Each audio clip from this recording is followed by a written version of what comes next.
Hello and welcome everybody to today's webinar on interbank data sharing for fraud detection and prevention. Following a recent report by IT Novartis on the subject, we've gathered a panel of fraud experts who will offer their perspective on collaborative approaches to address the Canadian fraud crisis. We have a packed agenda today, so I'm going to introduce the speakers now, and then we'll dive straight into the discussion. I'm very excited to welcome Tari Schreider, who authored the Interbank Data Sharing Study and who will lead through the panel discussion. Terry is a strategic advisor with IT Novartis Group, a financial industry research and advisory firm. One of Terry's focus areas is the convergence of cybersecurity and fraud. Before joining IT Novartis, he held positions as Chief Security Architect for HP Enterprise, Practice Director for Security at Sprint eSolutions, and VP of Global Operations for Internet Security Systems.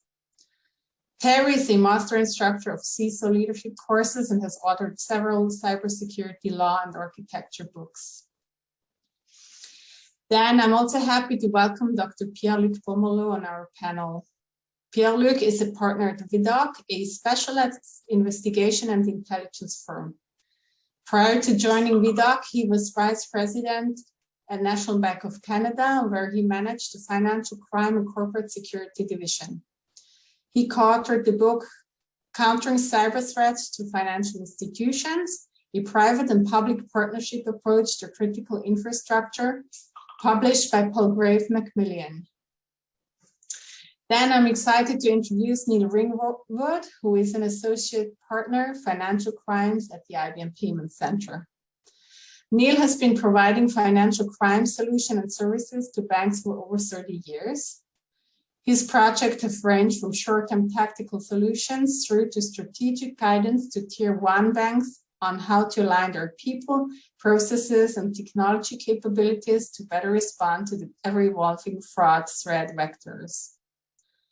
Neil has worked extensively in England and Canada and has completed engagements in the US, South Africa, and Mexico. Last but not least, I'd like to introduce Ronan Cohen. Ronan leads product strategy at Duality, where he works with partners, clients, and regulators to provide advanced anti-fin crime solutions to financial institutions. Previously, he was the director of product marketing at Dataminer, leading the product marketing functions globally across all private and public sector verticals. Ronan also spent several years in the fintech and regtech spaces, including at Intralinks and NICE Actimize, as well as building his own personal lending company. Now, just some last practical remarks before I hand over to the panelists. This webinar will be recorded and will share the recording with you. Feel free to pass it on to your colleagues and team members. Secondly, we'll have a live QA session at the end of the webinar, so you can post your questions in the chat box during the discussion, and our speakers will answer them at the very end. And with this, I'm handing over to Terry. Thank you, Catherine, and I appreciate the introduction. And somebody has to go first today, and I have the pleasure of being able to go first. So let me share with you how we're structured for today. So today's webinar has 5 components. So the first component is going to be a discussion of the bank fraud problem in Canada. Component number 2 is going to look at how banks detect and prevent fraud. The third component is going to talk about the business case for banks for collaborating and sharing account and device data to thwart fraud. And component number 4 will introduce you to privacy-preserving technology that enables secure fraud data sharing. And our final component will provide you with an opportunity to ask our panel of distinguished guests questions related to bank fraud detection and prevention. And then throughout the course of the webinar, I'll be turning to our panel of experts and asking some questions that I have as a strategic advisor in the financial services industry. And they will be able to share their ground truth, if you will, of what's happening in the world of financial fraud within banks. Also would like to let you know that you have the pleasure of being the first audience to receive a readout of our research. So let's get into it. We've got a lot of data to cover for today. So a little bit about the objective methodology and time frame. So in October of last year, Duality approached IT Navarca with an interesting request. Could you assess the Canadian bank fraud market and determine if a business case exists for supporting banks sharing data amongst themselves to combat the growing and sophisticated fraud that's occurring within the market, and at the same time try to see if you can dimension or determine the magnitude of bank fraud in Canada. And the $64,000 question is, would there be any legal impediments? Could banks do this at all? And so we were very anxious to be able to take on that task. So the approach we used was a combination of primary and secondary research. Secondary research, also referred to as desk research. But we reached out and we talked to regulators, we talked to certain service providers. We also, at our annual computer crime forum, we interviewed 35 fraud executives and asked them some questions about, what do they feel about sharing information amongst themselves or internally or externally. And what was interesting, though, is along the way, we also noted that there's very little that's even written for banks in Canada. So we were really happy to be able to, put a report out there that talks about how fraud should be addressed, could be addressed, is addressed within the Canadian banking market. And then the culmination of all of the research was our writing of the white paper in November of last year, where we compiled it and published it. And of course, so what that means is it's literally hot off the presses for you. So I know what is typical is because everybody is busy today, and I want to make sure that you get some of the key takeaways from our research if you're not able to stay with us through the entire journey of the webinar today. So there's 6 things that I want to give you, which I felt were real key takeaways from this research study. So one is the rate of digital fraud.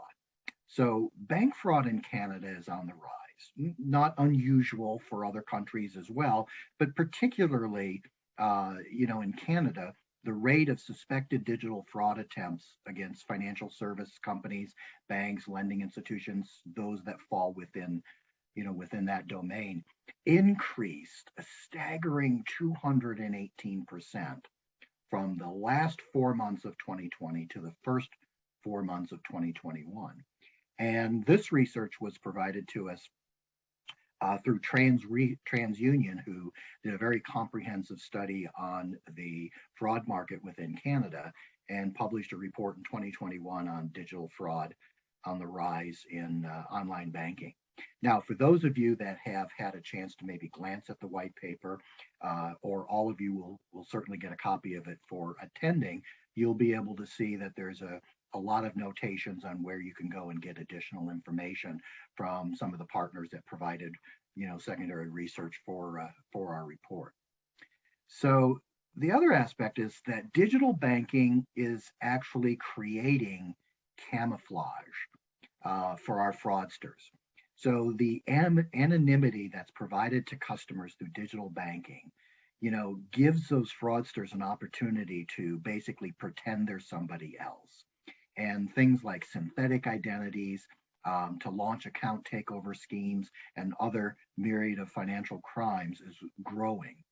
And which makes it more important now than ever that we have some way to identify and track these digital personas, and bank sharing account and device data is critical to discern the digital representation of customers and bad actors to detect fraud across mobile channels, which is growing in sophistication, because we've gone from banking on Main Street to the mobile platform. And certainly COVID-19 was a paradigm shift for many financial institutions where you rarely get to see your customers anymore. So the other aspect that we wanted to take a look at is do banks share information already? And they do. So anti-money laundering data sharing has been around for well over 20 years.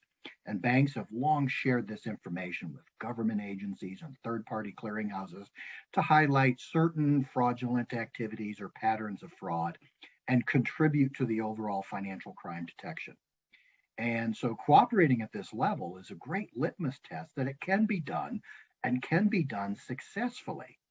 However, that's not enough to combat fraud these days.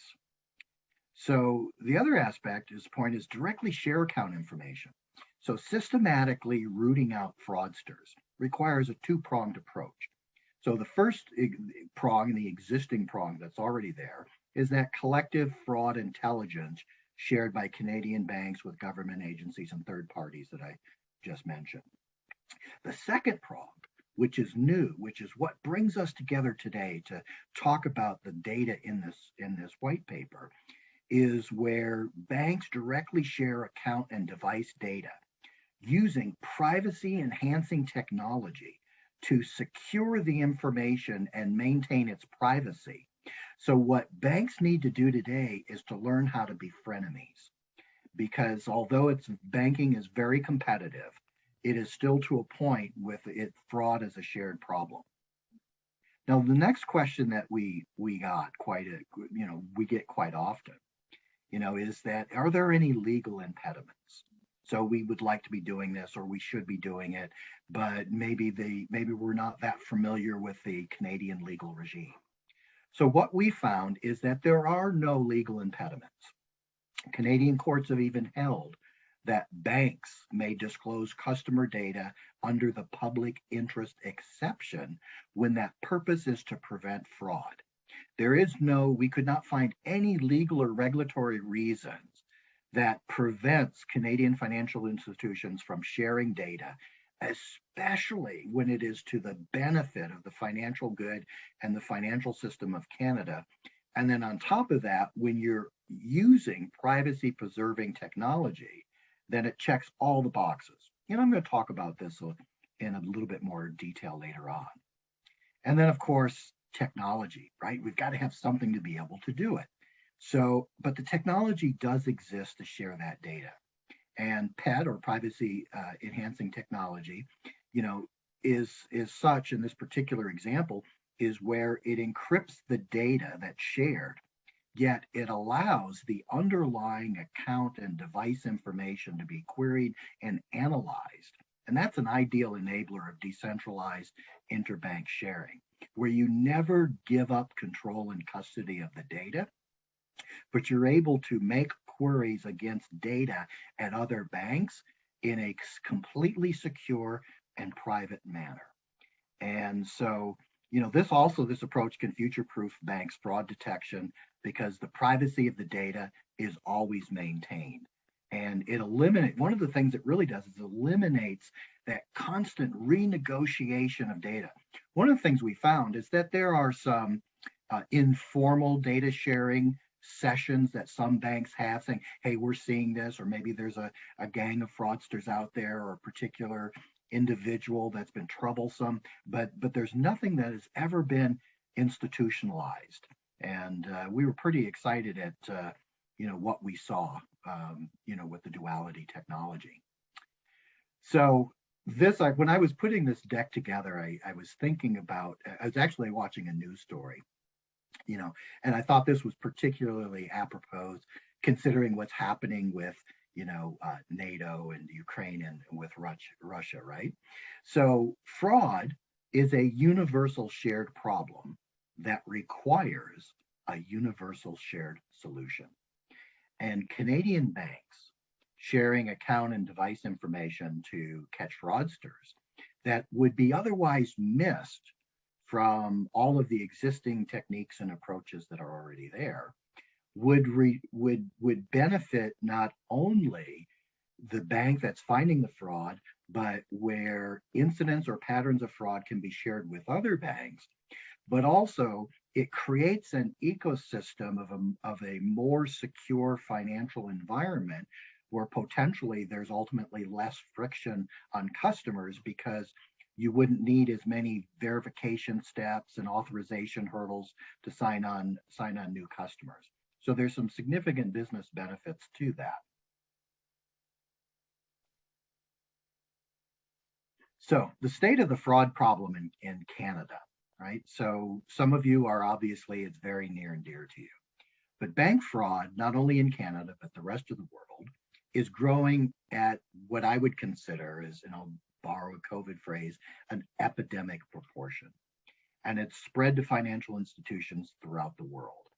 And some countries experience a greater incidence of fraud than others. And I mentioned before the TransUnion research that shows the 218% increase in fraud just in Canada.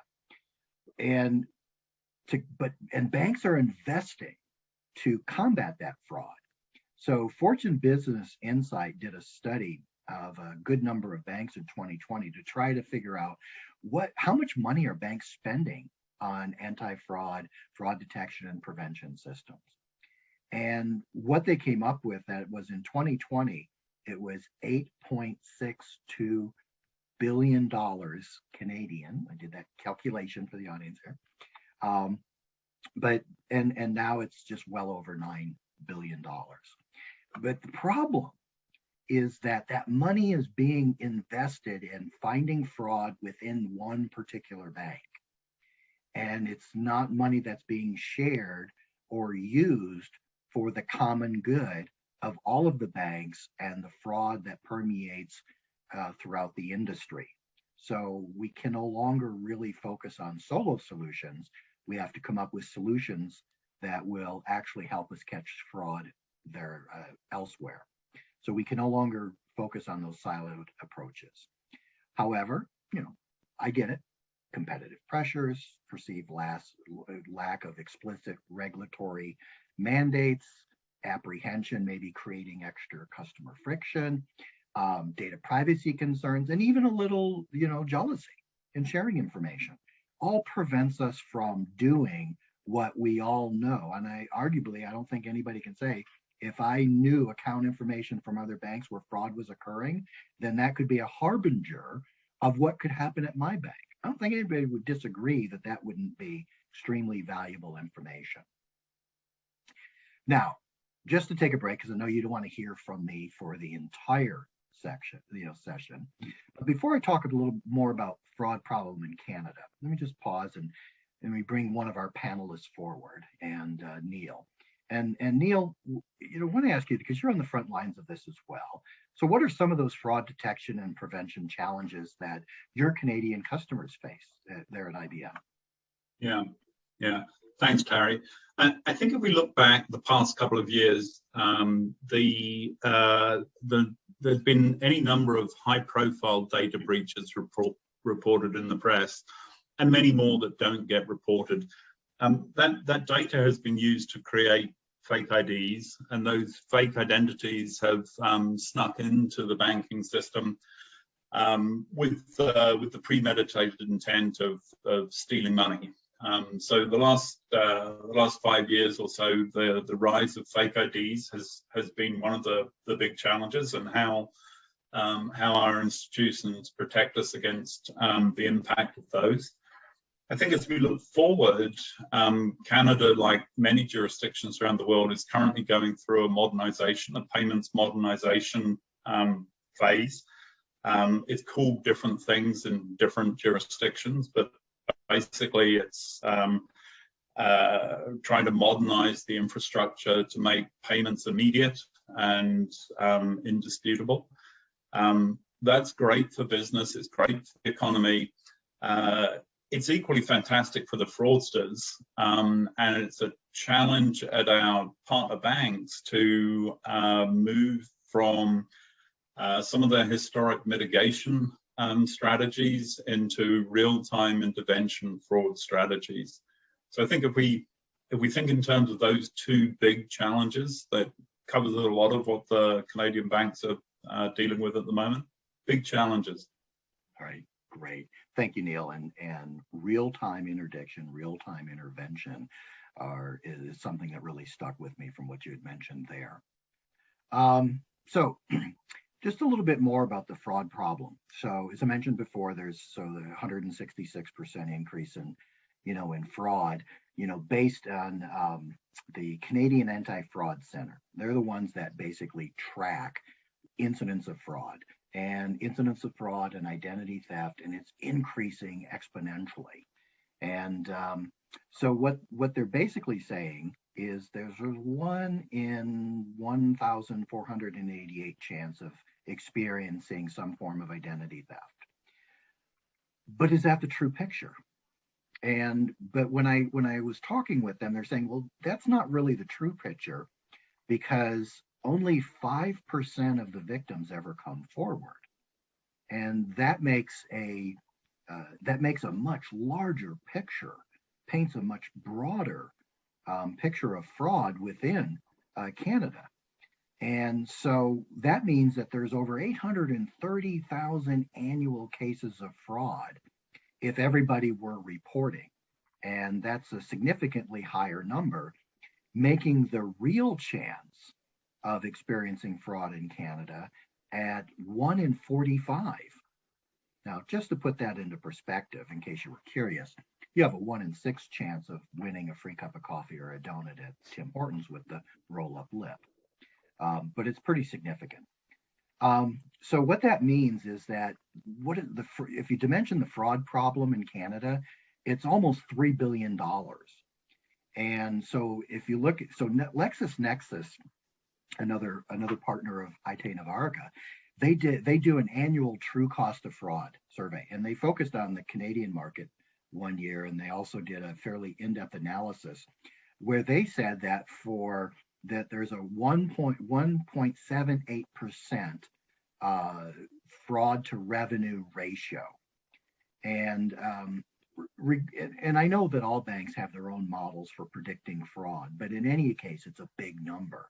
But if we use that and you look at the Canadian banks that generate $167 billion in annual revenue, that makes the potential annual fraud problem almost $3 billion, 2.96 billion. Now, as if that weren't enough, LexisNexis said, yeah, 1.78, that's fine, but that's not really the true cost. Because when you add up what you have to do for research, investigations, incident response, customer make goods, that banks are really spending more like $3.46 for every dollar of fraud, suggesting that the total Canadian fraud cost is over $10 billion. Now, if that's not enough to wow, we've got a huge problem.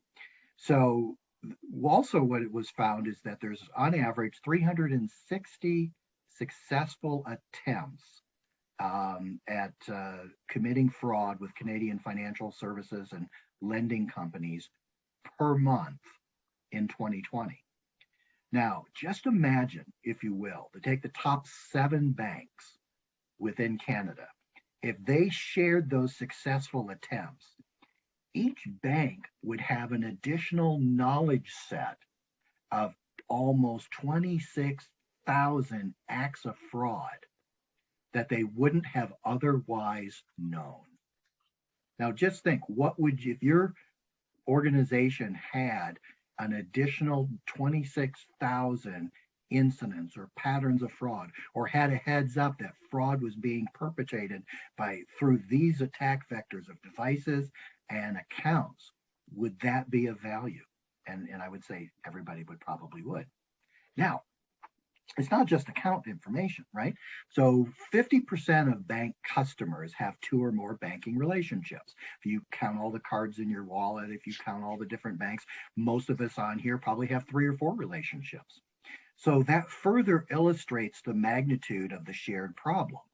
And Go Banking rates found in a survey that 50% of all the bank customers have 2 or more banking relationships. And so, if you look at the top 7, there's a lot of shared customers, which supports the hypothesis that this is a shared problem. But it's not just the account information, it's the device information. And so on average, if you look at the Pew Research Center wanted to find out how many mobile devices do people have. And you look at mobile devices from phones and tablets and phablets and laptops and so forth. And then you find that, 2.8 or rounded up to 3 different devices can access one single account. So that makes millions and millions of additional threat vectors that you want to see if it's associated with fraud. So bank fraud is growing in sophistication, and hang on, sorry. So let's have the good doctor, Dr. Pomeluy, and let's ask him what are some of the use cases that Canadian banks are looking toward to detect fraud. Thank you, Terry, for the question. Actually, the main objective would be to share information to prevent fraud that is currently not being shared at the moment through other information sharing mechanism. Because as we see, there's a lot of information sharing at the application level, and there's a lot of information sharing when an investigation is currently conducted and the fraud has been confirmed within the financial institution. So obviously, there's quite a few use cases that come to mind that could be beneficial for banks to share information using privacy enhancing tool. Some examples are, the first one would be the account takeovers. So when a fraudster is taking over an account, changing the address fraudulently and sending a credit card out, for example. So compromised data could be shared with other banks in order to be able to assist other banks in preventing a potential account takeover at their financial institution. Another example would be account at risk information. For example, international wire transfer beneficiaries that have been used fraudulently. By sharing this with other partners, it could assist other financial institutions in preventing fraud to be disbursed to these confirmed fraud beneficiaries. Another example would be internal fraud cases or data breaches, as Neil mentioned before. Obviously, when these incidents happen, there's a lot of compromised accounts that are confirmed through an internal fraud investigation that could be shared to other banks in the event that the fraudster having access to the data could try to apply to open fraudulent application at other banks. And then last use case that I could think about, Terry, is not to share information with other banks, but it's to use privacy enhancing tool to better protect strategic databases within the financial institution. For example, there's a lot of banks that are using data lakes, so centralizing a lot of data in one strategic database. And most of the banks do have data scientists doing modeling and using machine learning techniques on these data sets. And obviously it will be really beneficial to protect that data and to encrypt that data at all times so that modeling and machine learning techniques could be applied on encrypted data at all times. So in a nutshell, there's a lot more use cases, but that's some of the use cases that I would like to discuss today. And when we think about potential use cases bank could use going forward. Awesome, thank you. So one of the key takeaways for those of you that were listening to Dr. Pomeluy's insights here is create your use cases, determine whether or not those use cases can be satisfied with your own in-house technology, or where something that, or it would be a use case that could only be solved through interbank data sharing. So bank fraud is growing in sophistication, and so banks can't rely on isolated point solutions. Even though banks collectively worldwide are spending $9 billion on solutions, they're still siloed solutions. So banks need to really start looking at availing themselves, of a more sophisticated type of framework. And detection and prevention maturity can be gauged by conformity to the framework. Now, there in the white paper, there's a much more expanded view of this framework. We've got some very positive feedback from banks that this can serve as a great litmus test to see if their framework is addressing some of the domains and disciplines that it should. But within the framework, you need to look at the types of fraud. There are dozens of fraud types in, wire fraud, account takeover, synthetic identities, and the list goes on. But there's just dozens of internal and external types of fraud. So some can even require physical introduction to stop, others can be detected digitally. But to address those types of frauds, those banks are making their investments in governance controls and fraud oversights and so forth. But the struggle continues. And the types of frauds that we're facing today, like ATO and synthetic fraud, they're top of everybody's list. They'll continue to be top of the list, throughout 2022. But next year and toward the end of this year, there are going to be new frauds. There are going to be new technologies. There are going to be new adversaries out there that they have nothing better to do than every single day think about how to defraud your bank. And there's myriad solutions. And so, banks are investing significantly and to address the growing sophistication. So we see that there are 3 levels within a framework. And level 1 is your most basic level, and that's your fraud information and intelligence subscriptions. This would be like your FS-ISAC. And that's where organizations share information, they ingest and they collate it. They use open source taxonomies and ontologies to correlate this information. In Canada alone, there's over 800 members of the FS-ISAC, so it's a fairly well subscribed service within Canada. Level 2 is the investment in the software, fraud detection prevention software. Virtually every bank has something, and what we found is that banks deploy 1, 2, or 3 different types of fraud detection platforms depending upon where within the bank they're looking for fraud. And so not only do the products monitor the organization's networks and transactions, alerting for fraudulent activity, they could also take feeds from level 1 from open intelligence and feed that information in for total, fraud detection and prevention arsenal. But that still doesn't solve all the problems, and it doesn't give you the purview of fraud across the entire financial ecosystem. So we see that there's a level 3, and that's fraud account and device information collaboration. And that is focused on sharing account level detail, device information to realize the full potential of collaboration. And this is where you're going to be able to find not only focusing on fraud that has happened, but future fraud, and find out where you should be looking for fraud going forward. So what I want to do, let's bring one of our other panelists back in and give us some more insight. And Neil, the question I have for you is, so what are some of the keys to a robust fraud detection and prevention strategy or framework? From the lessons learned of you being on the front lines, what could you share with our audience?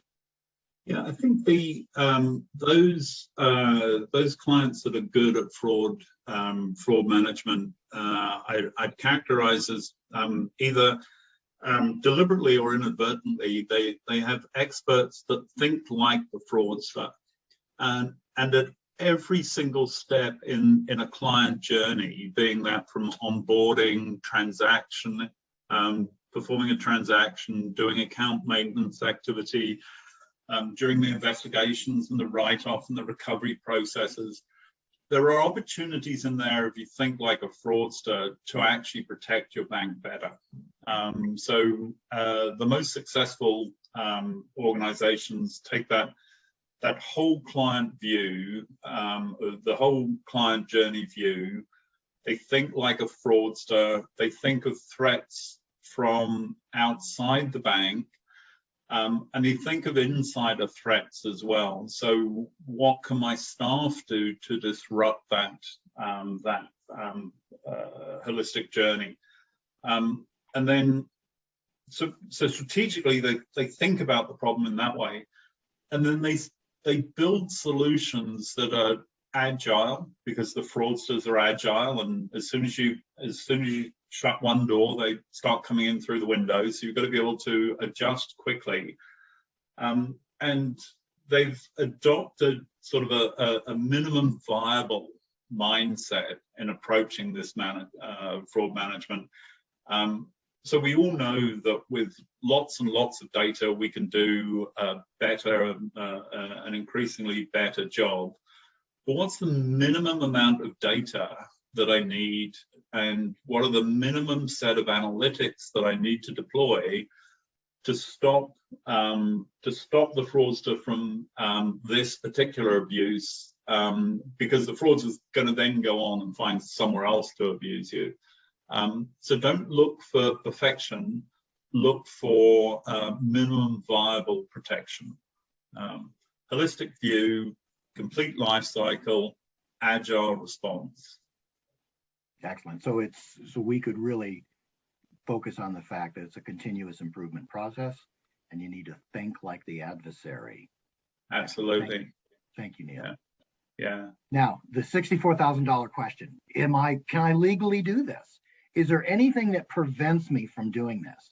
And you know, one, this is not legal advice. You should always double check this with your own legal counsel. But from the research that we've done and who we've talked to, is that there are no legal impediments at all. And banks are already accustomed to sharing fraud data with things like FinTrack and so forth. Some banks share data relating to application and check fraud through CoreIQ, but they've yet to embrace interbank sharing. And but it's being done around the world already. Last year, the Dutch Data Protection Authority licensed over 160 banks that allows them to legally share data on individuals who threaten the financial system. And in other countries have already begun sharing fraud data on individuals who threaten their respective financial systems. Credit Industry Fraud Avoidance, CFAS, over in the UK, not for profit. Their members reported in 2020, which was the latest data, over almost 309,000 cases of fraud. And they believe that they prevent an equivalent number of, or an equivalence of Canadian dollars of $20.1 billion, making a compelling case. Here in the United States, we have Early Warning, which shares fraud data, and they believe that their members save $1 billion a year by sharing fraud information. That's just staggering, because how much services would you have to sell to cover the loss of $1? Now, the Canadian privacy laws related to data sharing, you know, could appear to be somewhat ambiguous, but when you dig into them, they're really not, because it becomes clear that there's a legal and regulatory framework or regime that supports sharing fraud data amongst banks. Now, if you look across the landscape of Canada, there's 10 separate statutes or regulatory guidance, anywhere from the Office of the Privacy Commissioner to provincial laws in Alberta, British Columbia, Quebec, and soon coming to a theater near you, Ontario. And so Canada's primary framework for data privacy is PIPEDA. And all federally regulated entities, which include banks, have to comply with it. But there's a couple of interesting things, because when you look at the bank crime prevention law, Canadian Bill S4, Common Duty of Bank, they all say that you have the right, without permission, to investigate and share fraud information amongst other banks, because it is in the commission of a crime. And you'll see that all of these are very well articulated within the white paper, and you can go and look up the information yourself and really find where the detail is. Terry, do you mind if I interrupt? There was John raised a question in the chat. I wonder, John, does this give you some perspective? Neil, he won't be able to answer verbally. Oh, can he not come off? He can't come off mute. Neil and Terry, what I would like to suggest, let's go through what we've planned through the slides and then do the Q and at the we'll open very it up end at when the we end. see how much time we have left. And I think we should be Okay. going a little bit faster. All Okay. right. Okay. Thank you. So one of the things that I've learned, and I've been in this business for a long time, and I've always become a little jaded. So there could be a need for something, and it could be legal, and a solution exists, but you still need a business case because, after all, we are in business, and interbank data sharing is no different. So to that point, I want to turn my digital lectern over to Ronan from Duality Technologies, just to briefly discuss a baseline model that was created to help you build a business case and validate if this is something that would be useful in your environment. Ronan? Thanks, Terry. So as Terry mentioned, the white paper that was distributed and we'll follow up with does include a fraud loss avoidance model. After this event, you'll actually receive an Excel spreadsheet, which acts as a calculator. And there's data that's already plugged in there that is representative of an average Canadian financial institution.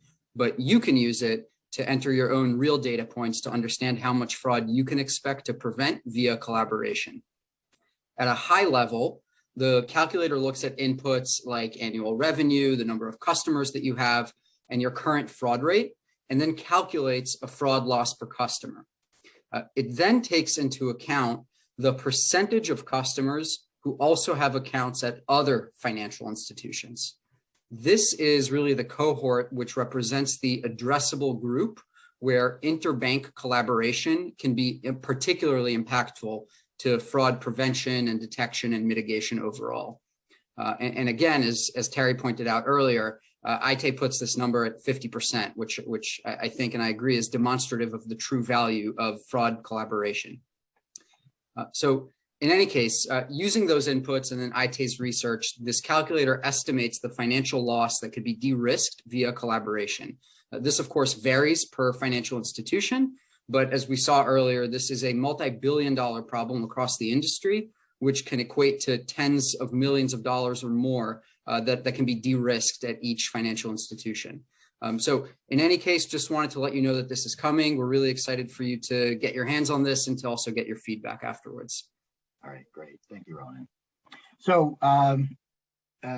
Dr. Pierre-Luc, so I have another question for you.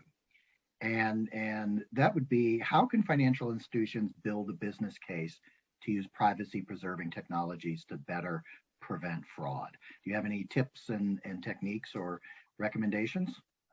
Sure, thank you, Terry. Obviously, Ronan just gave a couple of numbers, but obviously when you do a fraud prevention business case, it is really important to both consider both quantitative and qualitative data that you have access within the organization. So here's a couple of examples that I think about when building a business case. The first thing is to look at the number of incidents that the financial institution had in the last 12 to 24 months for a specific type of fraud, for example, account takeover. So how many account takeover did we have in the last year or 2 years? And what were the losses attributing to these cases? So how much money the financial institution lost in terms of fraud due to a specific type of fraud like account takeover or any other type of fraud. The other thing I would look at is to also estimate the efforts required to investigate these files. So how many employees that we have investigating these files, that in the event that we'll be reducing the impact of a specific fraud type, we could ask these employees to work on other type of files within the organization. Also, I would try to estimate different hypotheses to try to calculate the potential fraud losses that we could have using privacy enhancing tool to share information with other financial institutions to prevent these cases to happen, but also to detect potential fraud incidents that we currently have on our books that we don't know about at this time. And another point would be also to use qualitative data. What I mean by qualitative data, it is really important for prevention to try to estimate the impact on the customer experience of the clients doing business with the organization. So obviously, do some victims of account takeover close the account at a financial institution in the past 12 to 24 months? And if so, what are the lost revenue that we could quantify to try to add in our business case to explain that if we share more information using a privacy enhancing tool, we will be able to reduce this type of impact and also maybe reduce the loss of revenues associated with these customers deciding to go and bank with another financial institution because of their customer experience they had through a fraud incident, for example. So in a nutshell, Terry, it's to really try to get access and find both quantitative data to estimate losses, but also look at the qualitative data aspect, which is really important for financial institutions to try to provide a great customer experience to their clients. Great, great sage advice from the good doctor. Thank you. So leveraging, so now everything we've discussed thus far may seem wonderful. However, without a solution, it's just a bowl of wonderful. So I'm going to ask Ronan to come back and provide to us a quick overview of the Duality privacy preserving technology, and that is at the core of enabling interbank data sharing. There we go. Thanks, Terry. So we're actually partnered with Neil's team at IBM to deliver a privacy-protected collaboration solution to help address the fraud problem that we've been discussing. The solution relies on Duality's privacy technology, which enables financial institutions to share tactical insights with one another without actually revealing any sensitive information like customer or transaction data. So in essence, what we're doing is building a network to fight fraud, and are starting with a focus on preventing account takeovers and scams. Without getting too technical here, the technology that we leverage was originally built by members of our team for the United States Department of Defense, and it enables privacy-protected analysis and collaboration by ensuring sensitive data is never exposed while still enabling insights on that data. And in addition to being used in the government space, it's also used in the private sector to enable collaboration between various organizations across a variety of industries. In this specific solution, what we're doing is securing the analytics, and all of the data is actually decentralized, meaning it never leaves the participants' premises. Yet they're still able to ask one another questions about things like suspicious accounts or entities or activity and get back results really quickly. This collaboration is actually routed through a central hub, if you will, that sits with IBM and is powered by Duality. This hub acts as a routing node for the privacy-protected inquiries and results, which means that an individual financial institution can gain network-level insights to their questions that are otherwise unanswerable today, while still maintaining the privacy of their customers, as well as the anonymity of their institution. So I know I said a lot, so maybe if I could just crystallize a little bit here. One is data never leaves the participant's premises. Two, queries and results are always privacy protected and not exposed. Three, network level knowledge and information can be shared in an automated and scaled manner. And four, participants are able to leverage and use insights and data that has never been available to them in order to protect their customers in a meaningful way. So we're really excited to bring this to market in order to help crime-fighting professionals like those that I hope are listening in to beat fraudsters, or really fight against fraudsters in a way that hasn't been possible to date. So happy to have the opportunity to share this here. Thank you, Ronan. So I think one of the key takeaways for me was military-grade security for the financial industry. So, and if I can just ask Neil one last question. And Neil, if you would just take a minute and just talk about sort of the value of a central hub for data sharing. And I think that might clear up a little bit of questions that some of us might have. I forgot the mute button.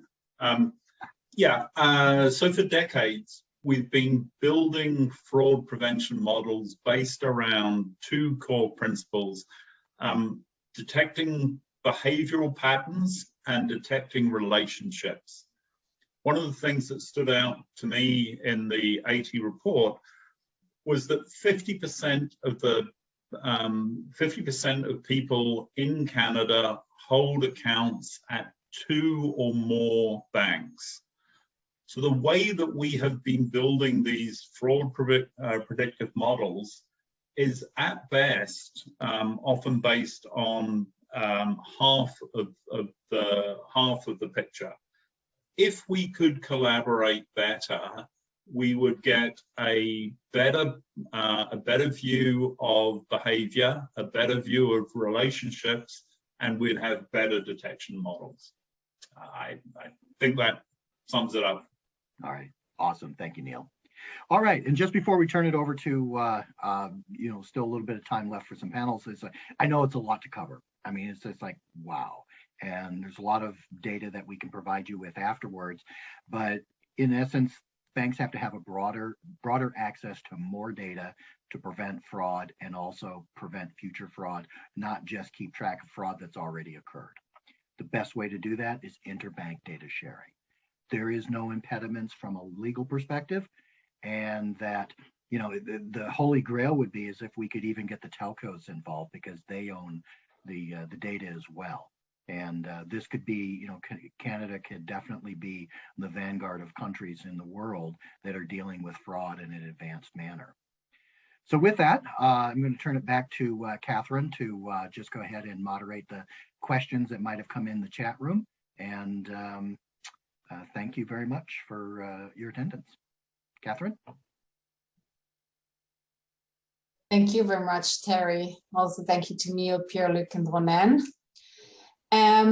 Let's start our Q&A. One question that has come up several times in several formats is, if fraud information sharing is legal in Canada or elsewhere, why do I need to privacy protect it?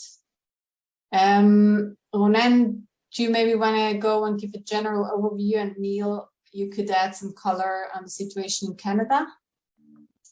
Sure, yeah, I'm happy to take a first crack at it. So just because information sharing is allowed doesn't mean that you can go share it willy-nilly, right? I mean, you clearly need to have protections around that data and protections around your clients. So that's obviously one reason for security.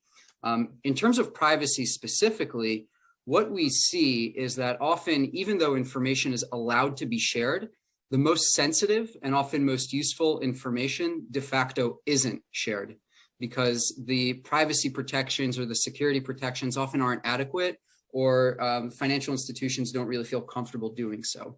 And so this type of technology is really meant to allow you to cross that finish line, if you will. Share your most sensitive data, which is your most useful data, to better detect, prevent, mitigate different types of financial crimes. Right. So hopefully that's, even though it's legal to share information, you still must comply with the privacy laws.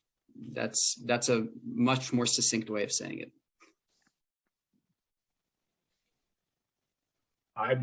Catherine, I know you mentioned me chiming in. I can't really add anything of value to what Terry and Ronen have said.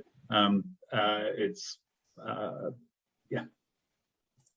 Sure. So I have another question that you might want to answer, and Pierre-Luc might give some insights as well. So the question is, what are the good practices in the banking industry to mitigate insider threats? Mm-hmm. Mm-hmm. Pierre-Luc, do you want to go first, or? Go ahead, Neil. I'll jump in right after you. Oh, okay. I would say think of it in it's a huge threat. We've done some work in the past looking at significant frauds that have been perpetrated in banks, and anecdotally, they almost always have an insider component to them. I would say treat the insider threat in the same way as you treat the outsider threat. Look at behaviors, look at relationships, look for outliers and patterns of behavior in the data and the access to the data that the insiders have. People are uncomfortable snooping on their staff. So it's a delicate balance that you have to tread. But it's it can be a big loss. So.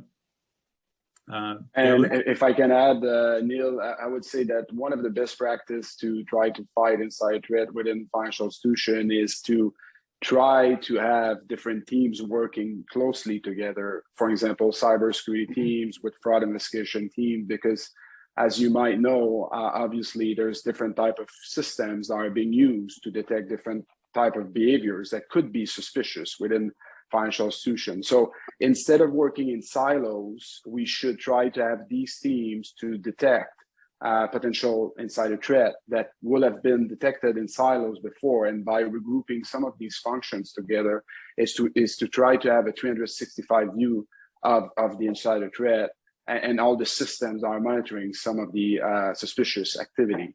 So obviously is to try, we talk a lot about fusion centers and centralizing teams. So that will be another best practice to try to work closely with cybersecurity folks as well in detecting insider threat. All right, I think it's time to wrap up. Again, thank you everybody for attending our webinar. Thank you our panelists for this informative session. If you have any questions, please feel free to contact us at info@dualitytech.com, and you will very soon receive the recording, the report, and the fraud loss avoidance calculator in your inbox. And with that, I wish everybody a great rest of your day. Thank you and bye-bye. Very much. Yeah, thanks everyone. Thank you, everyone.